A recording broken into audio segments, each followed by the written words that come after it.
பெங்களூரு பிரகாஷ் நகரில் உள்ள முதலியார் சேவா சங்கத்தின் எம்எஸ்எஸ் உயர்நிலைப் பள்ளியின் வெள்ளி விழா கோலாகலமாக நடைபெற்றது. 2001 முதல் 2026 வரை 25 ஆண்டுகால கல்வி சேவையை நினைவு கூறும் வகையில் நடைபெற்ற இந்த விழாவில் புதிதாக கட்டப்பட்ட கூடுதல் கல்வி கட்டிடம் திறந்து வைக்கப்பட்டது.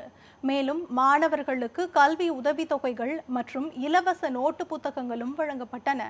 கர்நாடக மாநில நீர்வளத்துறை அமைச்சர் ஆர் ராமலிங்க ரெட்டி சிறப்பு விருந்தினராக கலந்து கொண்டு விழாவை தொடங்கி வைத்தார். முதலியார் சேவா சங்கத்தின் தலைவர் நரசிம்மன் தலைமையில் நடைபெற்ற நிகழ்ச்சியில் ராஜராஜேஸ்வரி கல்வி நிறுவனங்களின் நிறுவனர் டாக்டர் ஏசி சண்முகம் கல்வித்துறையில் ஆற்றிய பங்களிப்பிற்காக பாராட்டு சான்று வழங்கி கௌரவிக்கப்பட்டார். பின்னர் பேசிய டாக்டர் ஏசி சண்முகம், தரமான கல்வியே சமூக மாற்றத்திற்கான வலிமையான கருவி என்றும் மாணவர்கள் ஒழுக்கம், நேர்மை, அர்ப்பணிப்பு ஆகியவற்றுடன் கல்வியில் சிறந்து விளங்க வேண்டும் என்றும் வலியுறுத்தினார்.